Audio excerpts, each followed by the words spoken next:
अगदी बाहेर भेटतो तसा रवा केक घरच्या घरी कसा बनवायचा ते आपण या व्हिडिओमध्ये बघणार आहोत.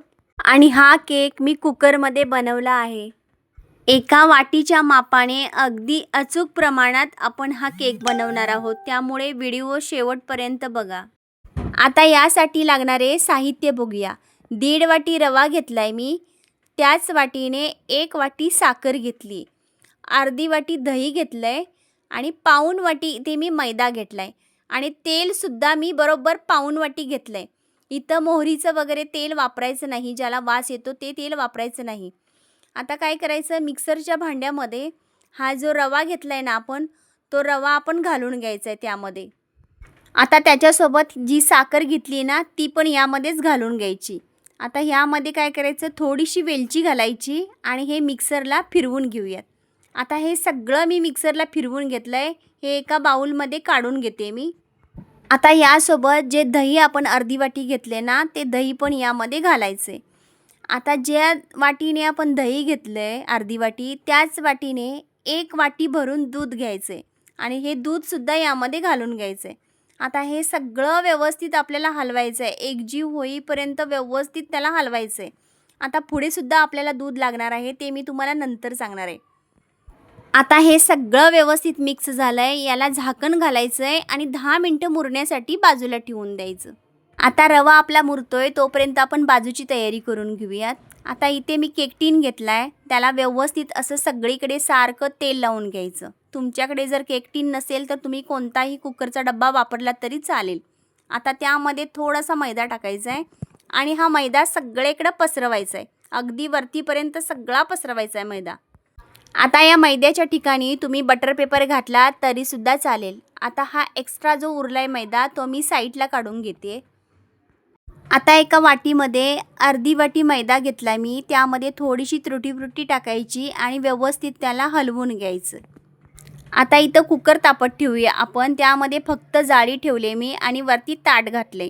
आता रवासुद्धा आपला चांगला भिजला आहे. त्यामध्ये तेल घालायचं आहे आपल्याला आणि जो मैदा ठेवला होता तो सुद्धा घालायचा आहे. आता हे सगळं व्यवस्थित मिक्स करून घेऊयात. आता काय करायचं, यामध्ये ना अर्धी वाटी दूध परत घालायचं आहे आपल्याला. सुरुवातीला आपण 1 वाटी दूध घातलं होतं, आता परत अर्धी वाटी दूध घातले आणि पुन्हा हे व्यवस्थित एकजीव होईपर्यंत व्यवस्थित मिक्स करून घ्यायचं. आता हे सगळं व्यवस्थित मिक्स झालं की आपला पोहे खाण्याचा चमचा आहे तो चमचा भरून इथं मी बेकिंग पावडर टाकली. आता ही बेकिंग पावडर टाकल्यावरती एकसारखं हलवायचं आहे आपल्याला, उलटं सुलटं हलवायचं नाही. अगदी एक लाईनमध्ये व्यवस्थित त्याला हलवून घ्यायचं आहे. बेकिंग पावडर घातल्यावरती आपण जास्त हलवायचं नाही, अगदी ती पावडर मिक्स होईपर्यंतच हलवायचं आहे आपल्याला. त्यानंतर थोडी तुटी फ्रुटी मी यामध्ये टाकून घेतली. आता केक टीनमध्ये हे सगळं बॅटर आहे ते वतून घ्यायचं आहे. बघा किती छान बॅटर झालं आहे, अगदी सरसर पडतं यामध्ये. आता सगळं यामध्ये टाकल्यावरती हाताने ना थोडंसं असं टॅप करायचं. वरून थोडीशी तुटी फ्रुटी टाकायची. आता तोपर्यंत कुकरसुद्धा बघा छान गरम झालं आहे आपलं. आता गॅस बारीक करायचा आणि हा जो केक टीन आहे तो अलगद तसा त्यामध्ये ठेवून द्यायचा. आता यावर झाकण ठेवून बरोबर 50 मिनटं ठेवलेत मी याला बेक करायला.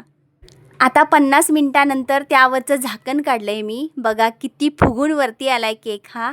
आता त्यामध्ये आपण सुरी घालून बघायचं आहे. बघा अजिबात सुरीला चिकटलं नाही आहे, म्हणजे केक आपला व्यवस्थित तयार झालेला आहे. आता हा केक काढायचा आहे साईडला आणि थोडासा गार करू द्यायचा आहे. आता सुरीने याच्या साईडच्या कडा अशा मी मोकळ्या करून घेते. आता यावरती ताट घालायचं आहे आपल्याला आणि हे पलटी करून घ्यायचं आहे. पलटी केल्यानंतर हाताने थोडंसं टॅप करायचं आहे आणि हा केक टीन आहे तो साईडला काढून घ्यायचा. आता त्यावरती परत एक ताट घातलं आहे मी आणि केक सरळ करून घेतला आहे. आणि बघा बघितल्यानंतर सहजच कळतं की हा केक किती छान झाला असेल. आता हा आपण कापूयात. अगदी हलका फुलका असा केक बनला आहे.